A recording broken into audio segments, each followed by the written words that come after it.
Hey there, folks. I'm Isaac, and I just watched Claire play my co-host, who hasn't introduced herself yet, play Ori for 7 hours. And I'm Claire, and I'm a Will of the Wisp. Hey, and this is Make Make That that Game, game, where we pitch the latest the greatest new video game ideas. that aren't. They're ideas. They're ideas. They don't exist.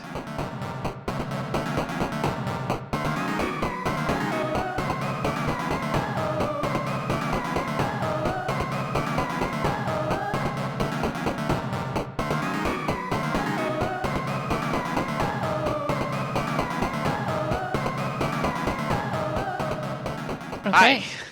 Hello. Hello. How's it going? Pretty good. Good. Got any gaming endeavors / newses for I me? do. Of course I do. I always do. What do you got for me? So as far as endeavors, not a ton. Like you mentioned, we've been doing a lot of Ori. Yes. Ori and the Will of the Wisp, to be specific. An oldie in your Yes. portfolio. Yes, I started playing it, I think, in 2020. And then I didn't play it for like a year. Now I'm got rusty. I'm remembering some of the reasons why. I say you got rusty, but a year ago there was one area that you couldn't do, and we looked up the speed run tactic. You could glitch the game that made it easier, but still couldn't do it. And then you just come at it after a year of not practicing, and you blow that area away. I did. That's and pretty impressive. Guess what I found on the other side of that area? Yeah, that's right. I couldn't go in the door. I was missing 3 items. It was an end game. The game didn't tell me, but we'll get into that in the honks and bonks, right? Oh, so a little preview into what's being honked and bonked tonight. I also do have some news.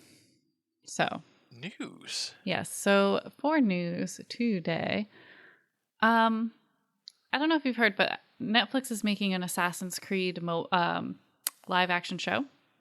Oh, I actually hadn't heard that. So that's news. There you go.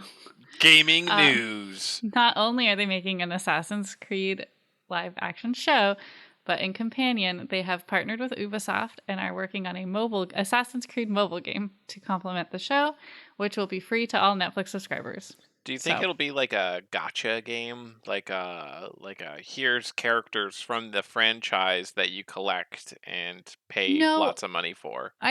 No, because it's free. Well, free to for play, subscribers. But the way Netflix games are going, they really want to be games. Like they're not because they're part of a subscription service. I think Netflix's goal is that people subscribe not just to watch Netflix. That they're like, I also want access to these games. I don't think they're trying to create these income generating mobile games in that sense. They exist in the Netflix ecosystem. Exactly.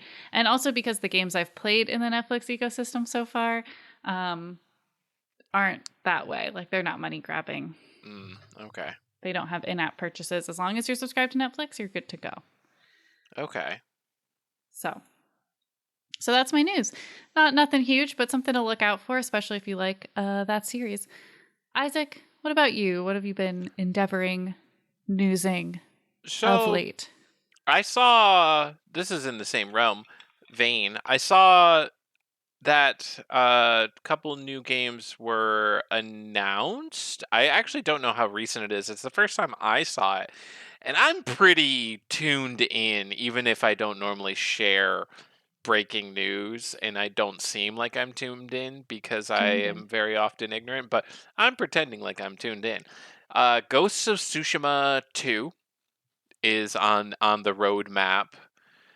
So Ghost of Tsushima 1 is a pretty popular game I haven't played. I've been meaning to. My understanding of it is a samurai movie Dark Souls.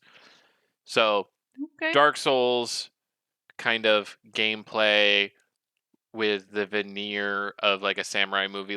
You start off in I think a Mongolian warlord cuts your arms off. No, that's a different one. But anyways, you get humiliated and left for dead, and then the goal of the game is to come back and get vengeance on the person who humiliated you. That's my understanding of it. Write in if I'm wrong, listener.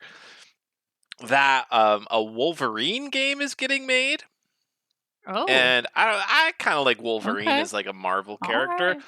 Uh, it would be I hope that they do what's right, and because you play as an immortal, ever healing character, that you are literally immortal, and they just find out gameplay ways of not making it so that like you have a health bar that can be emptied and then you lose the game for whatever reason. I hope that they stick to it.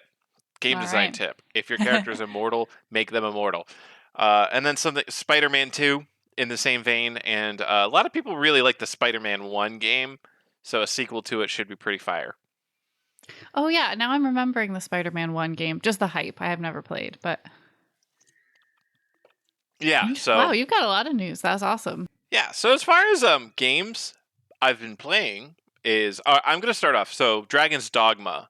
Dragon's Dogma is a game that I played on the Xbox 360 for a little bit, not all of it, but I instead of hooking up my Xbox 360 again, I decided to download it on Steam. So I went out and bought it for a second time. Who does that?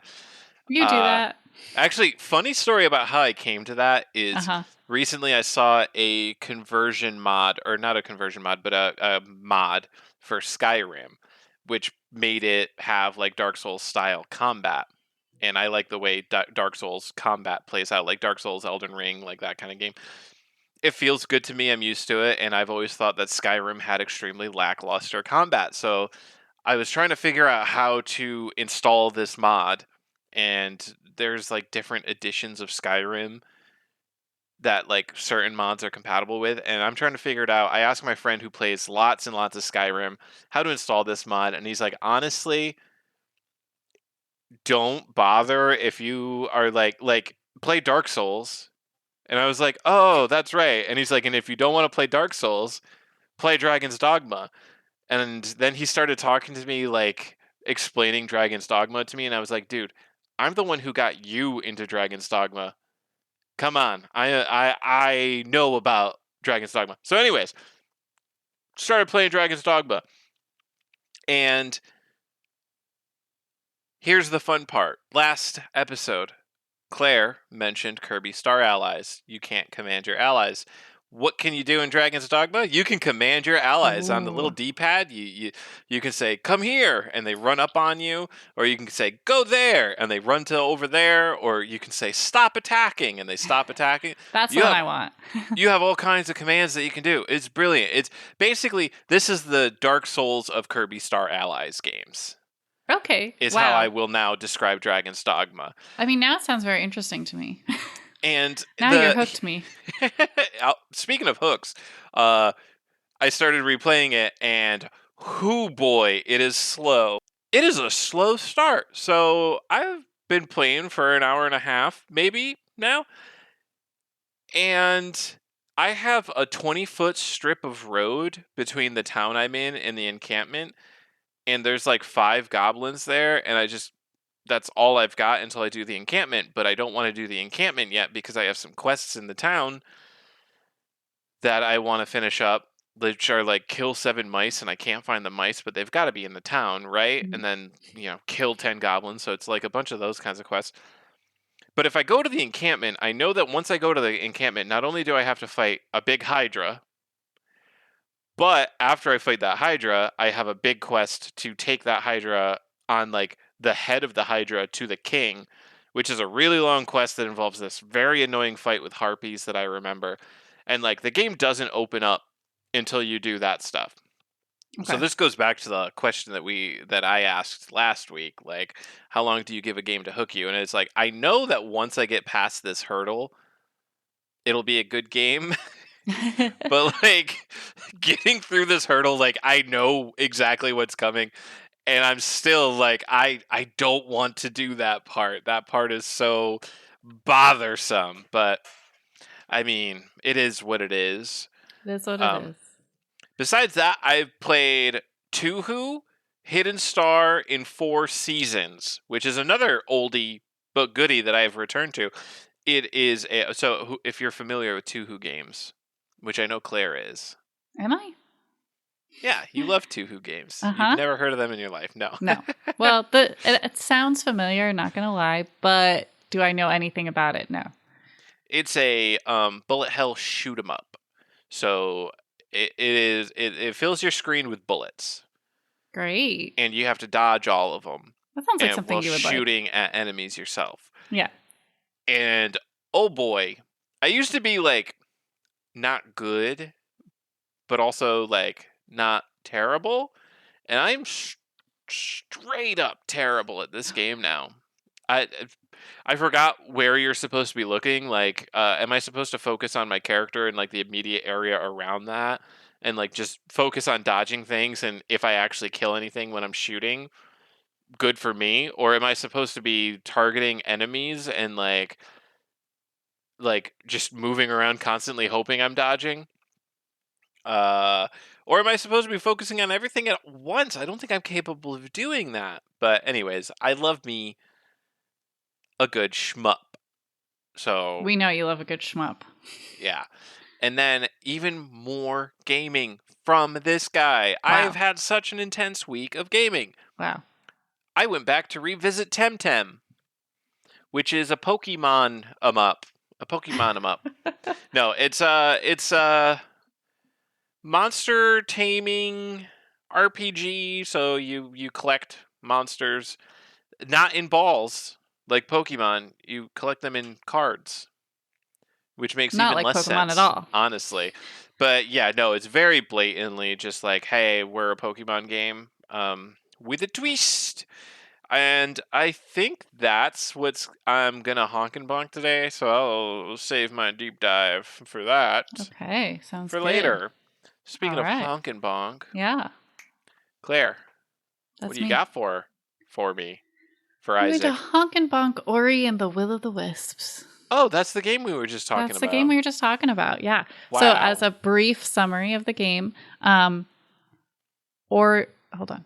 Okay. So, as a brief summary of the game, Ori lives in this like beautiful forest. It's like this little creature.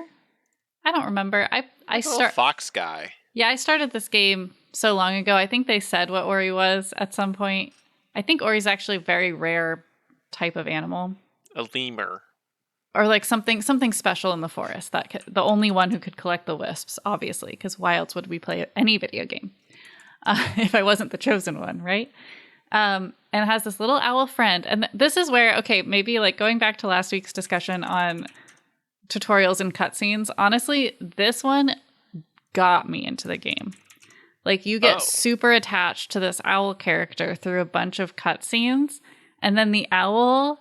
So it's this owl that they find that can't fly, and they make it a new wing, and it fly around so cute, and they're all best friends. And then the owl loses its little wing, and it falls, and it gets lost in like this like degrading like corrupted forest, and so you have to find all the will of the wisps to bring the forest back so that you can get your owl best friend back. And let me tell you, that heart-wrenching story really pulls you in. You're like, well, I have to. I have to play it now. You got to protect your little buddy. I got to get my little buddy back. He can't even fly. Anyway, so that's at the start of the game. Other basics like mechanics, it's a platformer. It's a lot. So there's just a lot going on at all times. It's an intense up. It's pretty. I feel like I need to stop saying things are pretty, though, because like most games we play, I tend to be like, wow, the graphics are so either fun or beautiful or like, I don't know. So, but this one It's one of the draws, right? Like it is. But I want to try to expand what I can like honk and bonk. True, fair. And I think the only game I bonked the graphics of was the SpongeBob game, because that was a remaster of a game from like 2007. So obviously it's not going to be great. Not the best, yeah. But most games I play, I like what they look like. But I just so people, if you're interested in Ori, like one of the draws is that like the graphics are just really cool. The setting is really cool, but let's move on to the honks. So one of the honks is that there's lots of attack options, and you get to design your keypad, I guess. I don't know how else to describe it, but basically you can, I play on Switch, and you can choose what A, X, and Y are, and you have a variety of like purchase with, you get like coins in the world. You can purchase different weapons, and you can assign whatever weapon you want to whatever slot you want. And I like that because Okay. I kind of like Kirby. I always play Kirby on like the alternate control setting, and I wish I even had more control over which controls are what. I also like that you can switch what you're using mid-battle. So like if you suddenly are like, you know what, I want to try this one, you can switch it right up. I think that's really nice, and it helps me design like what the best controller situation is for me. So I like that. I also like, well, I thought I liked, I don't know, after my, this is a honk/bonk. So I thought I liked that you can choose your own kind of path. So there's lots of side quests. Also, once you unlock the big quest, it appeared that you could go whichever way you wanted. There's basically 4 wisps you have to collect in 4 different areas of the game. And it seemed like it's very open world, and you can kind of decide which one you want to go for first. But I was wrong, because when I went for one, it was like, oh, we actually need the other 3 before you can enter this. Perfect. And so that one can't be first. Open world. No one told me that. And then now I'm fighting this thing in here, and I was looking online because I had to, because I was stuck.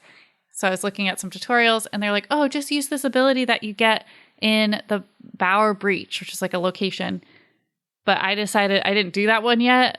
So I was like, well, was I supposed to do that one first? I don't like, there's no order to them. So you assume that it's okay to do it in whatever order you want, but then you get there and you're like, I guess not. No. So that's frustrating. That's a bait and switch. Yeah, but I mean, in theory, I like the fact that you can kind of move around, and I will say the save points / teleport points make it very simple. Like, yeah, it's annoying that I got to the gate and then I had to leave, but luckily there's a save point very close, so it's like I can easily just go back. I don't have to like trek through the entire world or like area to get there. So that's, you know, that's kind of like I said, that's like a honk/bonk. The other honk I have is it does have really creative problem solving. So like, I think the battles and the puzzles and the areas stretch my brain in a really fun way.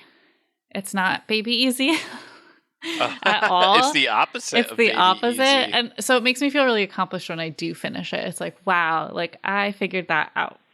But we're moving on to the bonks. And one of the bonks is kind of connected to that, is like, sometimes once you figure out how to do something, it's still incredibly difficult to actually do it. So this game is very picky, I'll say. Like, everything needs to be precise. Like, an example of this is like you have to jump on bubbles. When you jump on the top of a bubble, it gives you a jump boost, so you can jump higher. If you miss by even a little bit the top, you just kind of push the bubble and you fall down. Like, there's no, like, the box is so small for that. And that's just one example, but it's like, it is so precise that it can be kind of frustrating sometimes. Because it might be like, I conceptually know exactly what I have to do, but I just physically cannot do it. Like, cannot do it. And then I have to be like, Isaac, please use your gamer brain / hands and do this for me. So I've had him finish puzzles for me because I'm so frustrated that I've done it 15, 20 times and still can't do it. But at least you figured it out. Right. Keep that in mind, because this might come back later. True. The other thing is you do die really fast. Like, Isaac was kind of experiencing this when he was trying to help me fight a battle, which neither of us have been able to beat yet. But there's so many things that will kill you. Like, you could be swimming, there could be no enemies, but like, oh, sorry, the moss on the side of the rocks, that's actually poison, and you're going to get damage from that. Like, some of it's obvious, like spiky things. Okay, like I can see that, but sometimes you're like, wait, what? Like, that was bad? Okay, great. Excuse me. One thing I noticed was sometimes like the spiky things are like slightly covered by like an overlay of like the background. Like it'll have like foliage in kind of an overlay situation, and then Mm-hmm. that foliage will kind of cover an Jeez. obstacle, and then you hit the obstacle and you're like, what? Huh? Yeah, so basically you have to accept pretty quickly that you're going to die a lot in this game. Um, Although it does, one of the things it counts is how many times you die, which I think is so rude. So rude. It does? Oh You my could, yeah, you god. can look at that stat. I'm like, I don't ever want to, but it has it. Okay. So I guess if you wanted to challenge yourself for like least amount of deaths, but geez, yeah, and No like death run. They're it, popular. it's not just that everything's dangerous, but I feel like things take a lot from you. Like I actually forgot that I had a setting because you can pick 4 abilities to equip at any time, and one of mine is to take 20% less damage. So even where we are now, I'm taking 20% less damage because it was so hard for me to stay alive. I like cannot unequip that, and it's still hard. Mm-hmm. So I just feel like there's just like, and I've only missed finding, because you can find, I shouldn't say obviously, a lot of games have this though, where you can find extra life slots throughout the game as you like progress. And I'm only missing 1, so that's not the issue. That's not the issue here. Like, I found most of them that I was supposed to by now. So Wow. I wonder where that one is. Well, we'll see. But So, anyway, I can I interject for a yeah. second? This is an annoyance that I have. This is a bonk in general. So the game, your health is measured in spheres. But the and the damage that you do, like no numbers come up, like No. whatever. But it tells you, oh, this item reduces damage taken by 20%. Oh, What's but 20 damage of a sphere? What's 20% of a sphere in damage? What does that mean? Oh, this item increases damage you deal by 15%. What does that mean? oh We're yeah, if we're I don't we're know how dealing in much abstract damage, yeah. shapes here. It's like if Legend of Zelda was like, "Oh, you'll do 17% more damage with this sword." And you're like, uh, "I've got hearts above I take damage in fourths of a heart. How what does that anyways, that's just an annoyance I have. Like Yeah. when you are hiding the numbers behind like 12 layers of abstraction to like present it to the player in a very easy way, don't give me percentages. I cannot. That means nothing to me. Let's remember that Isaac is the one who's building a non-random RPG because he wants all damage to be predictable all the time.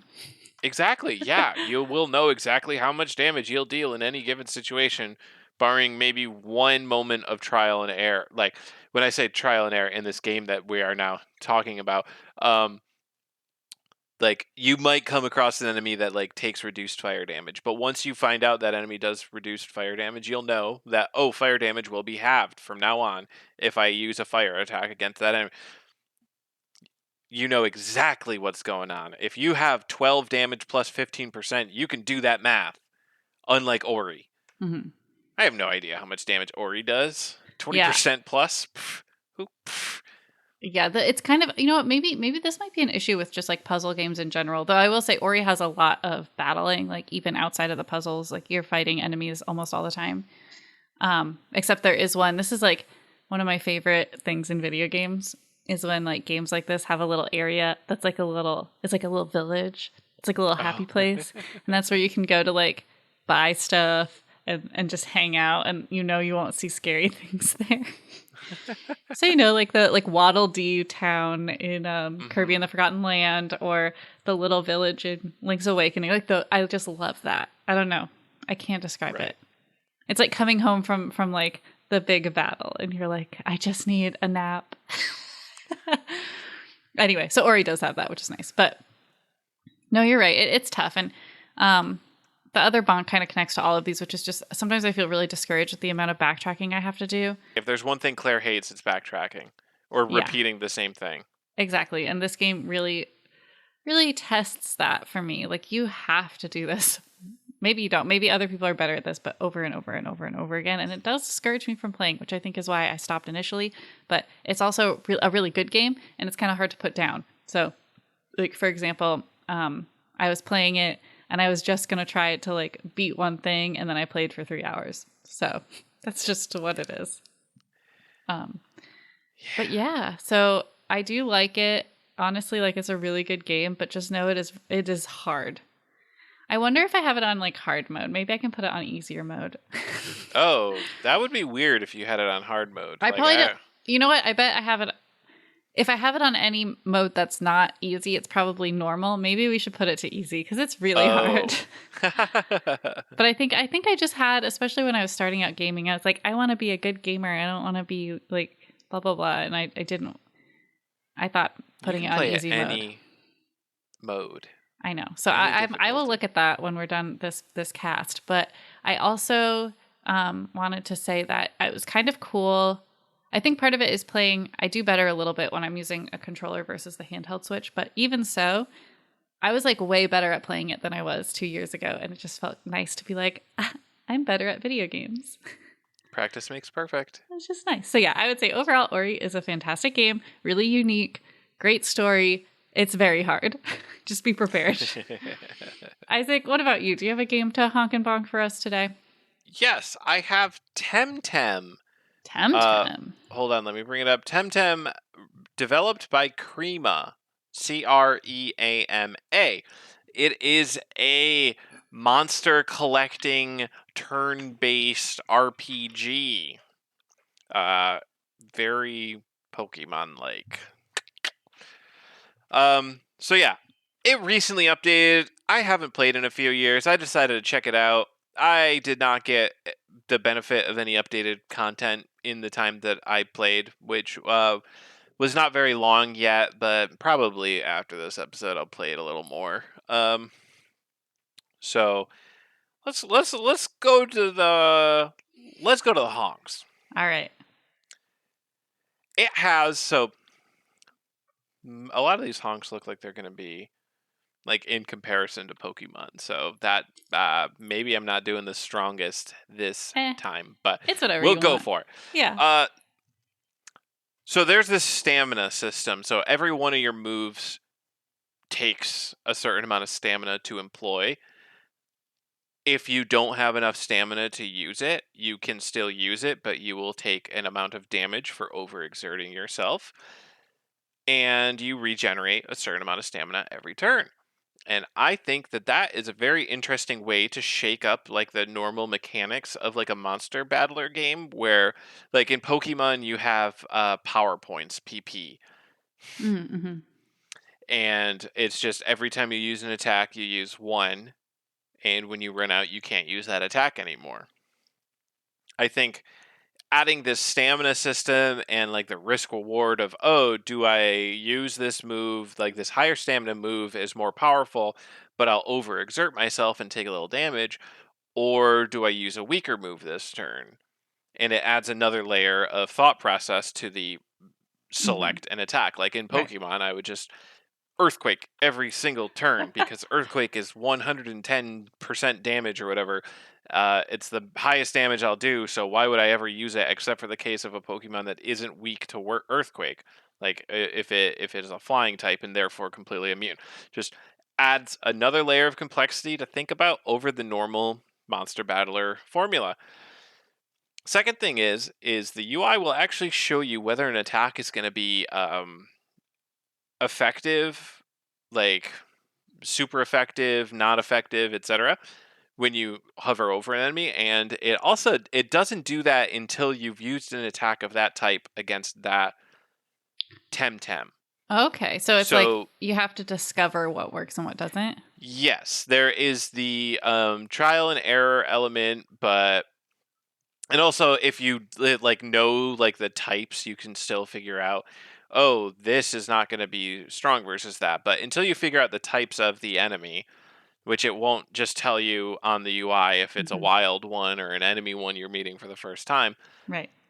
Like you won't know what's good or not. But if you use a water attack and water does half damage, the next time you go to use a water attack, it'll be like this. It'll have a red circle around it to indicate that it'll do half damage. If you have something that'll do double or quadruple damage, it'll have a green circle around it. And you'll go, ah, yes, perfect. I will use that. So just a little UI tidbit that makes it a little bit more convenient to play. You don't have to sit there and go, oh shoot, is blokey is he rock type and ground type, or is he plant like?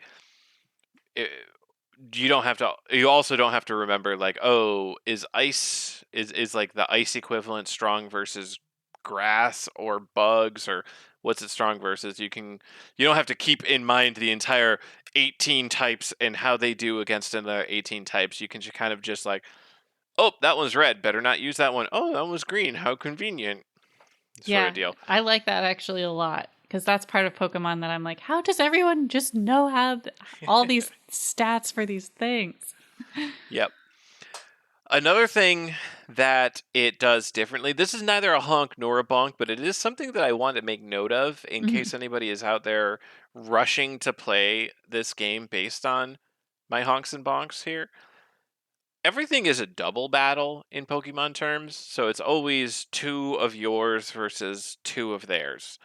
Unless you or your opponent only has one, or if there's only one wild TamTam in this. So uh I personally don't like it, but I'm not going to say it's a bonk because it's fine. I just, you know, never dug the multi-battle thing. Even in Dragon Warrior Monsters, which is one of my favorite monster catching RPGs, it's always 3 versus 3. And I'm like, no, 1 versus 1. No. Make it easy for me. So onto the bonks. First thing that's immediately obvious, and this might just be the early game areas because I'm still not super late game. I played it like quite a bit when it first came out, like in early access, and I'm like almost to the point where the early access content ends, if I remember correctly. Mhm. So not quite to anything that would be like any further produced content, and maybe it gets better as Temtem grew, but the area slash level design is very uninteresting. It's like very basic mazes. And it doesn't even have visual, like it's very clearly tile based mazes. So I don't know, it's just boring to look at. It's like, okay, so in this grass area, there is a maze of bushes for me to navigate to. Okay. Maze of trees in the forest. Cool. Oh, the ruins. A very basic maze of uh ruined blocks, like You don't junk and say. stuff. Yeah. So very uninspiring. Uh, yeah. And then I have no idea what was going on with it, but like my level 25 Watchy Watchy and level 23 Higamim, and I'm just making up these names Oh, because okay. that's I was how gonna say this Temtem seems sounds to do it. very like it's like so off-brand Pokemon. Like if a TV show wanted to have Pokemon but didn't want to license it. So I feel like that. So that's what it feels like. But because I know Krima is, hold on, let me see if I can find it. I think that they are a Spanish-based. Wow, the official release date of this game was September 6th, 2022. It's been in early access that entire time. Okay, but I think it's Spanish-based. Let me see if I can find this. Yeah, they're based in Madrid, Spain. So like Pokemon English names are based on puns a lot of the time, or they'll be like portmanteaus of like English words. Well, they're So like you, also in French. So I speak French and I like to set my Pokemon to French because I love the French names and they have jokes as well. So like execute is my favorite because execute obviously is a pun in English, right? Like execute, mhm. execute, and then in French it's know enough, which is actually still kind of an English pun, but enough is an egg, and then like know enough is like know enough, but it's enough. Wow, I Anyway, like it, I'm just but saying like, the puns are good. so these names might very well be like meaningful puns or jokes or something in Spanish, Hmm. but to me, it feels like I'll have to very see off-brand Pokemon. if one of our listeners and my coworker who is actually in Madrid now and speaks Spanish, maybe he can be a consultant and tell Yes. us if any of these are actual puns. Yeah, or if they are just like, let's call him Weechi Heechi. Like, I like, because they're so gibberish to me, like none of them stand out in my head. Like I could not tell you what any of these TamTams are called, but that's neither a honk nor a bonk either. But anyways, the point I was trying to get is I'll have like a level 24 and a level 25, and like a level 9 and an 11 will show up, and I'll be like, all right, time to stomp these. Just do my attacks in battle, and it'll do like half their life, and then they'll do like 3/4 to all of my life in return. I'm like, what do levels mean? If this is how this is going to play out, like what's going on in this universe where the such low level temtems are just annihilating things. Like, okay, there's like type matchup to take into concerns, but that just feels like rock paper scissors more than the levels meaning anything. It's like Mm-hmm. if I have a level 1 use a good move, like a type efficient move into a level 100, like what's going to happen there? Is that still going to be like that jarring of a battle? Like I should not be losing my more than double level guys to puny weaklings. Otherwise, there's no point in levels. Mm-hmm. Anyways, that's TamTam by Krima. I'm like, play it if you like Pokemon. Give it a try. If you've got a PC, you like Pokemon. I think it's cheap enough. Good. It does some It has interesting takes on the monster catching Isaac's formula. review. It's cheap enough. I actually don't know the price. Oh, 45? Oh, is that not cheap enough? Wait, but this bundle is 20. Guess you gotta get the bundle. Huh, I'm confused. Okay, yeah, anyways. I will neither recommend nor unrecommend this game. It has pros, it has cons, and it As is most do. not it's not hooking me, as it were. Mm-hmm, mm-hmm. So, now that we've honked, now that we've bonked, Claire, are you gonna pitch a video game or two or three I'm actually to gonna me? pitch just one, like usual. Oh, okay. All right. I Well, didn't know we were allowed to bring more. I would have brought more. yeah, there's nothing stopping us from just pitching back and forth into perpetuity. We would, I guess, never release that episode because it would just be ongoing. But like, there, Yeah. no reason we can't. Yeah. Well, there's lots of reasons actually, like jobs and sleeping and snacks, but hey. No job, only podcast. Dream big. Dream big. Anyway, I'm going to pitch a game. I'm excited about this one. I was a little. I'm glad you pitched last week. You pitched like a really like in-depth cool game, so I wanted to make an in-depth cool game as well. Are you talking about my game where you have a gun in one hand and a sword in another hand, and you can't use them for anything else? I think it was in-depth and well thought out. Thank you. Darko. Everyone, listen to last week's episode. Actually, I just learn realized about Darko. the lighting situation in mine is actually really similar too. Oh yes, the Darko spreads. So this one's called Neon Village, and Okay. I wanted it to look like, so if anyone's played Kirby in the Forgotten Land, the levels where Kirby's a light bulb, it kind of looks like an 80s skate park. That's the vibe. Okay. And so the story is that you're in Neon Village, and they've run out of neon, so all their lights are out. And you're a skater, a roller skater. And but when you roller skate, you generate energy. So you're gonna be roller skating around, generating neon, and so like you have like a cool like trail behind you as you skate, and as you skate through levels, like more things will illuminate. You collect like energy packs to like, so each level you complete, the town gets more and more well lit, but obviously they're harder and harder. So you also can gain different abilities. So like weird gravity, maybe you're like skating in the air, like boosters, like rocket booster shoes, things like that. Yeah, that's it. That's Neon Village. So I thought of it, you know, like you kind of like, I guess these are adventure games, right? Like Link's Awakening, Ori, where like you have like different areas of a world and you have to like conquer each one. Yeah, so is there gonna be like power-ups that you can get in one Yeah. area and then go back to another area Oh, and yeah. re-explore? Let's do that. Yes. Okay, so I that think, yeah. that makes it into a Metroidvania at that point, Okay. Sure. which is one of those subgenres. It's a combination of Metroid and Castlevania. It's a portmanteau. Going Okay. back to those, it's a Pokemon episode, folks. Portmanteau.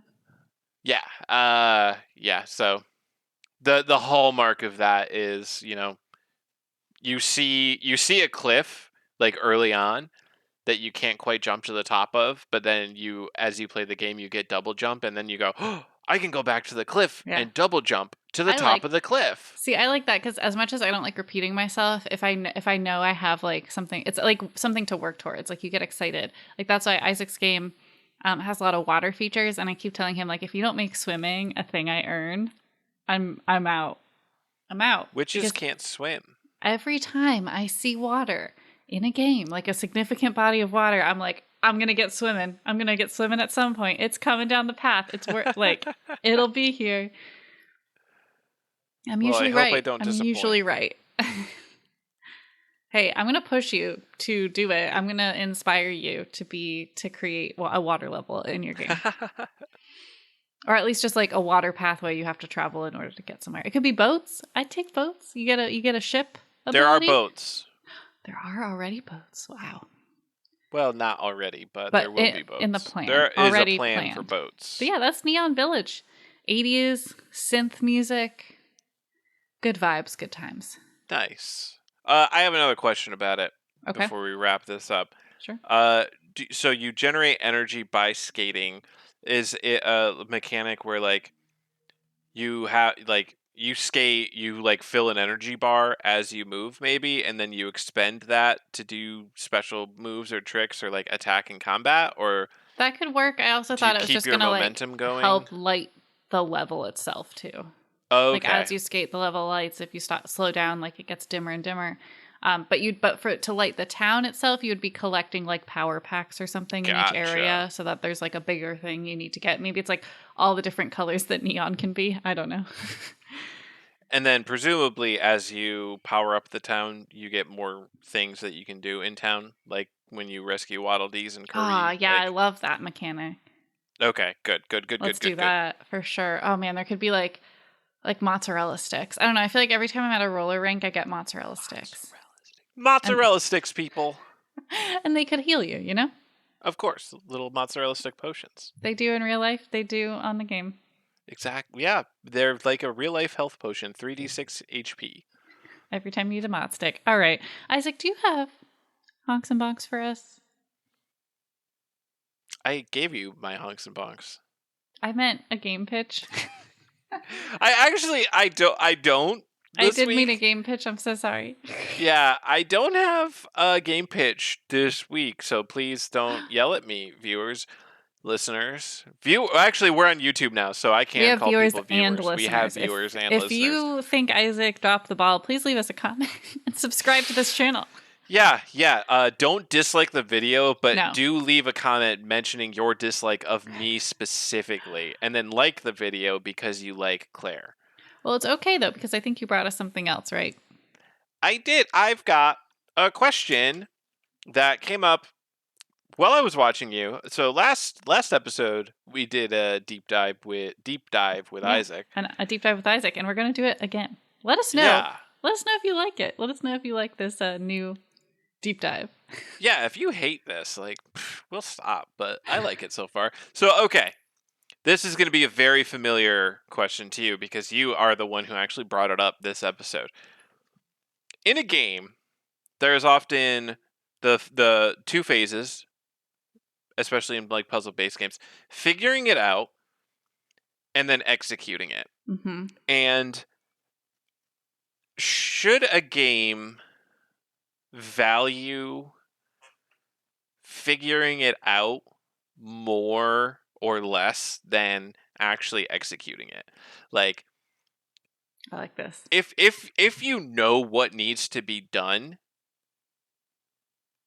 should you just like, should you be able to do it versus like this very precise execution? And there's accounting for genre or like what the game is trying to do. Like, if this is supposed to be a super difficult game, like, I guess it probably values the execution much more than the figuring it out. But like, where does your balancing point, I guess, lie on that? Like, Yeah. which end of which phase would you prefer? And can a game turn you off if it weighs too heavily on either end?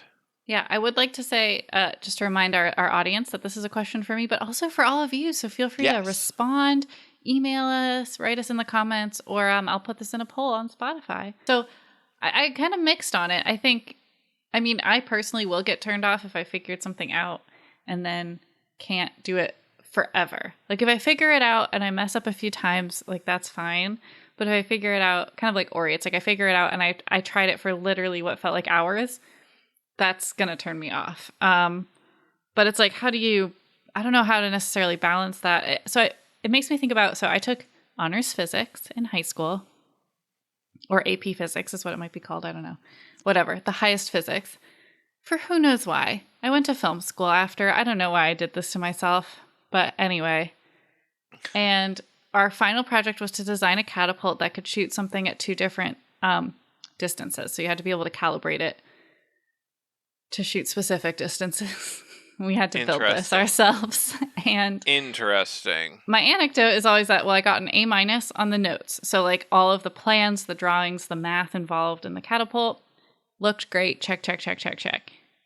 I got a D+ on the actual catapult because basically got points for the fact that it catapulted. Didn't do anything else we wanted it to. It couldn't get the distances we needed. Wow. I mean, we also got points because it did do two different distances. It just wasn't anywhere near what we wanted it to do. I mean, we also weren't the only ones. This was a really hard project. But it's like, it kind of leaves there to be like, well, there's some value in like execution of a plan, right? Like, I couldn't take those notes and say, oh, well, I can be a catapult builder, because clearly that's not true. No, but you could engineer a catapult, it sounds like. It sounds like you've got the math. If I had given those plans to someone who's very good at building, they probably could have made it happen. Yeah. But and the two different tasks. Right. So that's why it's tough for me, because it's like, and also like, I was very, very frustrated with it when I started to play video games. Now that I'm getting more familiar with controllers, I'm probably building new muscles in my fingers to like help me do that, probably.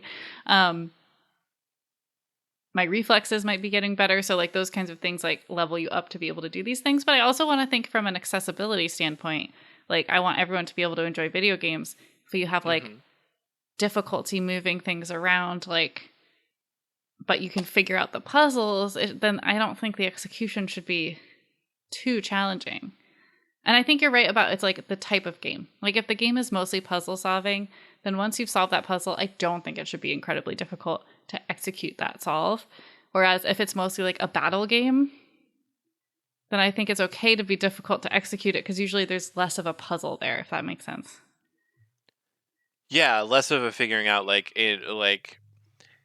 a battle might just be about doing the like right the combos, only part that you like, need to figure out in a lot of them is like, when is the enemy going to attack, right? Yeah. So that you know when to back off yourself and like dodge, just as like, an example. You know, like having good like combos that you practice or things like that. But yeah, I don't know.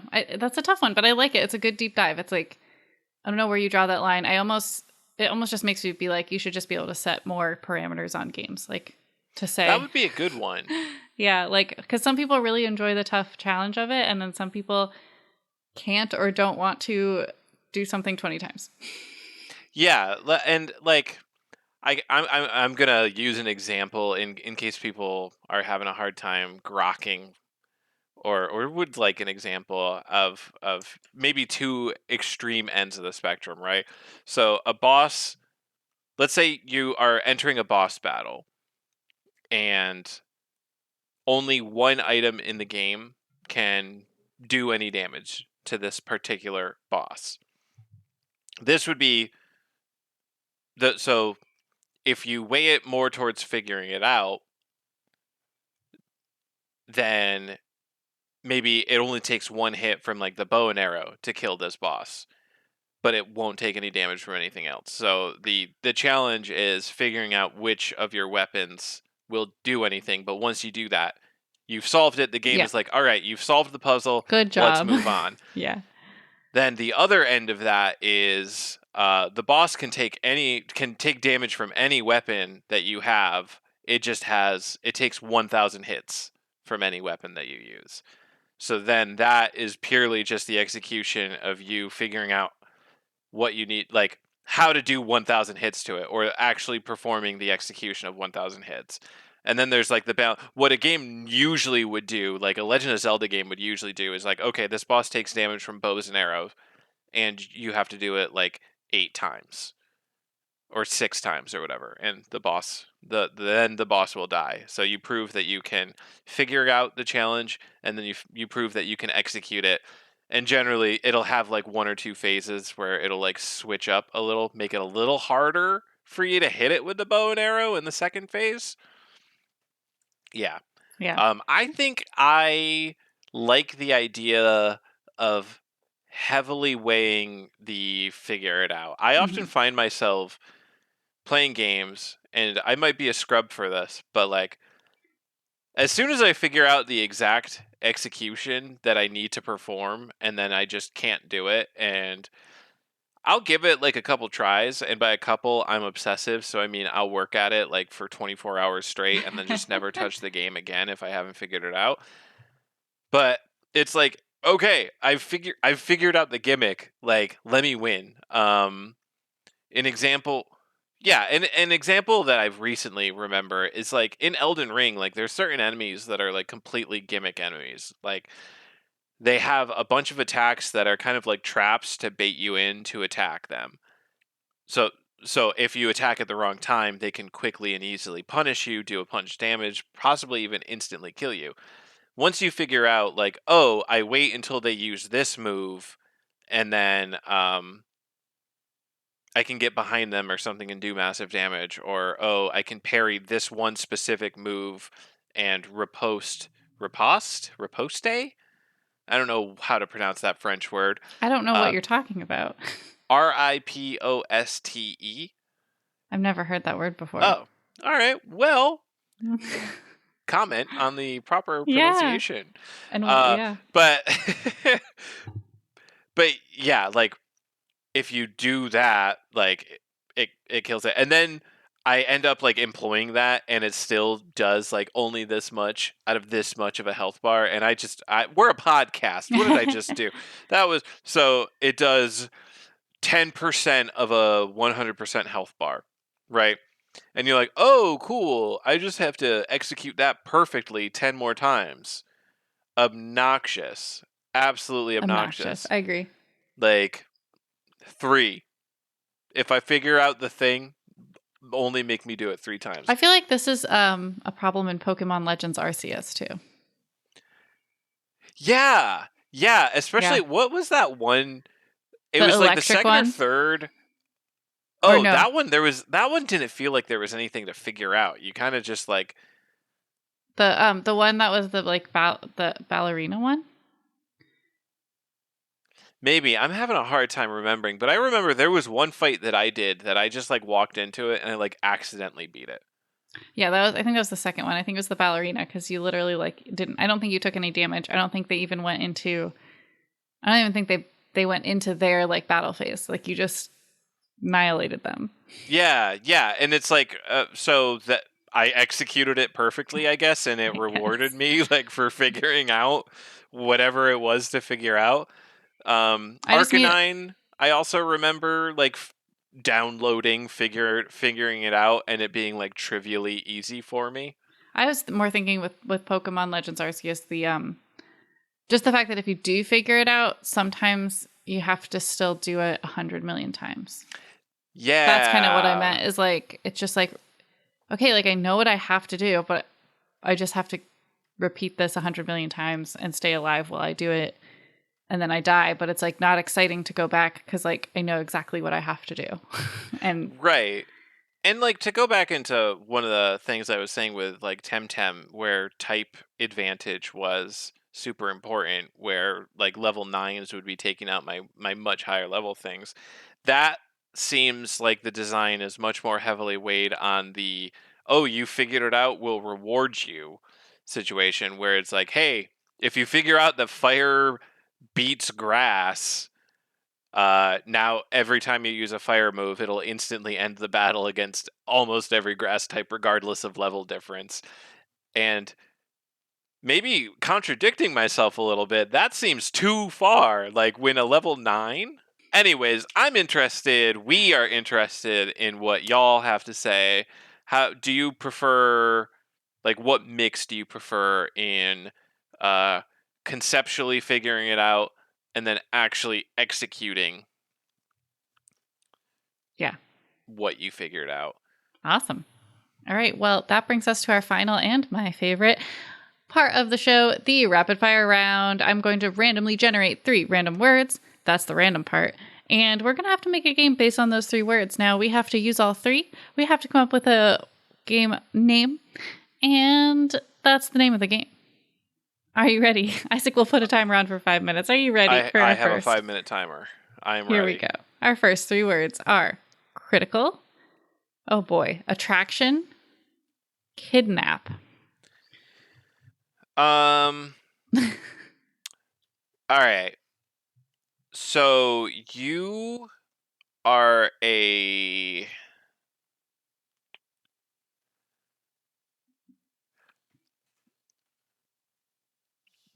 your character gets kidnapped, Mm-hmm. and you have a giant magnet in your pocket. Okay. Okay? Okay. And you use that magnet to collect keys to unlock various doors to escape your kidnapper's hideout. Okay. How do you do that? But the keys are metal, so they like slide Yeah, I towards guess I mean, you. like, how is it? Is that like, are there puzzle? Like, what is it? Are there puzzles to do that? Are Yeah, you just yeah. walking The around? puzzle is figuring out. So obviously there will be guards, and you have to avoid the guards while collecting the keys using your big magnet. And your big magnet will attract keys, and then you have to navigate these keys through mazes using your own movement. This is really hard, actually. This is one of those ideas that's hard to explain. I have a very clear vision, as I often do, of like what this game would look and play like, but describing it is the hard part. Um, so there's, and now I'm trying to like describe like the visual that a game would give in words on a podcast. But It's fine. I get the general mechanic. yeah, so the key, basically, when you enter a room, the key of that room is constantly moving towards your character, and there's barricades and Oh, okay. guards. So Okay. so there's never a straight path between the key and your character, and there's also like obviously solid walls and stuff versus like vent walls that the key can actually come through. So you have to move around the level in such a way that the key will slide towards you. You will dodge all the guards, not be spotted, and the key will eventually make it to you through these mazes and Okay. I get it a vents. little bit better now, knowing that the key is like constantly in motion. I'm good to Yeah. go with it. Okay. We could call it the key to escape. Keys key in the key of kidnap. Kidnapped. Kidnapped. I kind of like that actually. All I don't right. hate that. With 1 minute and 50 seconds left, kidnapped. The magnet maze game. Okay, are you ready for our next 3 words? Are you ready? Yeah. You Yeah. gotta Yeah. say yes. Yeah. Yeah. Yeah. Yeah. Yeah. Youth, Okay. history, boat. Youth history boat. So I think this is gonna be a learn 'em up. Oh, yep. It's got the word history in it. And Therefore, it's youth. got a youth. This is a Learn 'em Up Kids game. All We right. love Learn 'em Up Kids So I games. think it could be maybe kind of like Carmen Sandiego Escape Through Time, where Carmen Sandiego goes to different historical things. So maybe you're on a boat, and each boat takes you to like different moments in history, and you learn about them. There's got to be more game elements though. So Okay. All right. Here's what it is. The boats take you to a point in history, and then in order to escape that point in history, you have to answer this list of questions, which requires you exploring where the boat has taken you, and the answers will be within. So like, it's kind of like a quiz, but a yeah, game. no. Okay. It's basically just Yeah. a series of quizzes. Like, you go to Pompeii, right? Mm-hmm. Got And to. one of the questions is, what year did Vesuvius cover Pompeii? Am I thinking of the right island? It was I think Pompeii that so. got buried in ash, right? Yeah. And I think it was Vesuvius that did it. But anyways, you figure out like what year it was by going around the town, and you find someone who's complaining about something So yeah, current. you'd have I to don't. like interview people and maybe like find artifacts, like look at books or like find stuff under rocks or tools or things like that, right? Yeah, like what famous Greek philosopher said this quote or something, and like you're walking through and someone will be like, that darn Socrates, him and his, and then he repeats that quote, and then you go, I can go back to the boat and answer this question now. I will say I kind of want it to not have that you don't know what questions are going to be asked until you're trying to get back on the boat. So you have to explore as much as you can and like glean as much as you can. Because that's one way that I don't want to say cheated because it's not really cheating, but like basically didn't read in school. Like if they gave you a list, like say 5 reading comprehension questions, and then they give you like a 5-paragraph article. I don't read the article if I know the questions ahead of time. I just like skim for words that are in the questions and then like write out the answer. I don't read the article. So it's like I want people to play the game. I don't want them to just run around gathering only the information. You know what I mean? Okay. Yeah, all right. Well, Because what okay. you How described it about, seemed like a little bit like too easy / like contrived. well, what Learn 'em Up game isn't contrived? That's fair. Is That's my fair. But I question don't to want it to you. be that easy. Fair. But I'm also then at like, so if they get the questions wrong, is that just a game over and No, they can it try generates again. new questions, or Oh, I like that. Yeah, you get new questions. So oh, you can go like learn more if you got something wrong, but you don't know if you'll get the same questions the next time you try. okay. All right. And then this is called Learn 'em Up Kids. The ship of knowledge. The sea of knowledge. Well, cuz it's not it's cuz it's about time travel, right? Yeah, So but you're on the ship. we got to incorporate so that parents know that they're buying a history Learn 'em Up. Okay. So it's got to Learn them be up kids learning through time. okay. All right, Learn 'em Up Kids, learning through time with 1 minute and 5 seconds left on the clock. Nice, nice, nice. All right. Are you ready for our final 3 words? I am. I was born for this. Basketball. Well, we did it. The game. We did the game. Yeah, that's made for us, actually.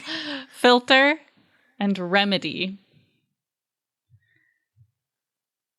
Okay, does it happen to be Philtre?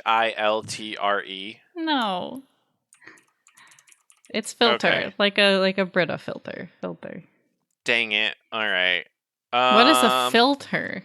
So it's like a potion. Oh, okay. No, it's not. Yeah, That. Sorry. that would make it a lot easier because you would be a basketball apothecary. I mean, you can And still you can still be a basketball apothecary, but you you have to take Instagram photos of all of you. So all right.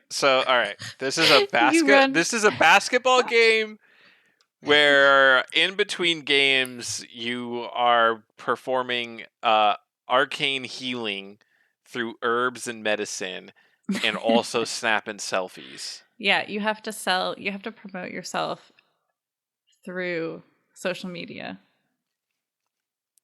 Okay, so it is a baseball. Wait, is this a baseball sim management sim or a baseball like sport game? I think it's more of a management sim. Okay, nice. There is not enough sport management games. It's got to be because like that's you're healing them. Yeah. Yeah. So you've got to keep your team healthy and you've got to keep your team promoted. Those are the Yes. two things that this focuses on. You've got to have a popular team And a healthy team. Yeah. And No, that's then good. You the got to. healthier and more popular your team is, the better it does at the actual sport game. The more games it gets booked, right? That's how basketball works. Yeah. All right. And for some reason you are a Dark Ages plague doctor. Just for fun.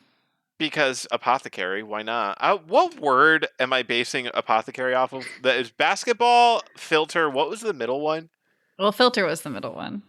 Oh, what was the third one? I forget. Heal or something. Something to do with healing. Okay, all right. Okay, cool. Sorry, I already closed the window. But yeah, filter. You're getting apothecary because of filter potions that you were like, hopefully it's this. Yeah, so but then you said that we could still be healers, so yeah, I assumed that there was another word. Yeah, the heal word, I believe. Okay. I don't remember. This is going to be really fun to go back and listen to and, edit too, because you're going to be like, that third word was not incorporated it's funny, at all. Though. They lost the plot. They forgot the third word. It's hashtag content. And the game is called Journey to the Top. Journey to the Top of Basketball Tale. Slam Dunk'ems. Dunk'em-ups. Slam Dunk'em-ups. No, it's not a Slam Dunk'em-up, though, because you're managing the Slam Dunkers. Yeah. You're not Slam Dunkening. Healthy... The road to success. Basketball Instagram. Dribble for the gram. Selfies. Do it for the gram. Dribble. No. Dribble for the gram. Dribble for the gram. Dribble for the gram with 1 minute and 10 seconds left. Dribble for the gram. The basketball management simulator where you are, for some reason, an old-timey plague doctor taking selfies. It's really good. And okay, we've already called time, but I am adding this feature. Okay. Taking selfies is an actual gameplay element where it's like those flash game, like basically like the dress up doll flash games or like the arrange your room kind of things, where like you can drag and drop like things around to set the scene, like you put your little plague doctor self and like you can like put a pose on it or something, and then you have like the healthy basketball player or like maybe unhealthy, maybe he's got like a broken leg but he's like thumbs upping from the cot. And that's what that is. You set props around, and then you click a picture button, and you can upload it to Instagram. It's in this theoretical world, we are partnering with Instagram to produce this game, so it has Instagram integration. But it might not. And that'll be fine either way. Yeah. So that's our podcast, folks. That is it. So I do want to mention next week we will not have a podcast. I believe it's October 3rd or 4th, October 4th, because I will be out of tune and won't be able to do it. Out of tune. October 4th. I confirmed October 4th, so mark your calendars. Mark your calendars to be disappointed. Yes. But we'll be back at it the week after. No big deal. And yes, you can follow along with our adventures on social media at Make That Game Pod on Twitter, Instagram, and TikTok. You can find us on Twitch, twitch.tv/makethatgame. We haven't done anything yet, but we will in the future. So be the first one to see that, ideally. And then we're on YouTube. You can search Make That Game, the channel. And if you subscribe, you're going to help us get to be able to say a URL at this point, which would be just beautiful. So please do that. And If you want to leave us a review on iTunes, that's fantastic. You can also find us on Spotify, blah, blah, blah, all the great places. And send us an email at makethatgamepodcast@gmail.com with any game ideas, things you want us to play in Honk and Bonk, words for us to create games out of. We love to hear from our listeners. And if you heard a game today that you think I would like to develop that from start to finish, we do encourage you to head out there and make that game. Boom boom boom boom boom boom boom boom boom boom boom. You'd think I would be better at humming my own song. Like I made that song. You'd think I would be able to hum it a little better.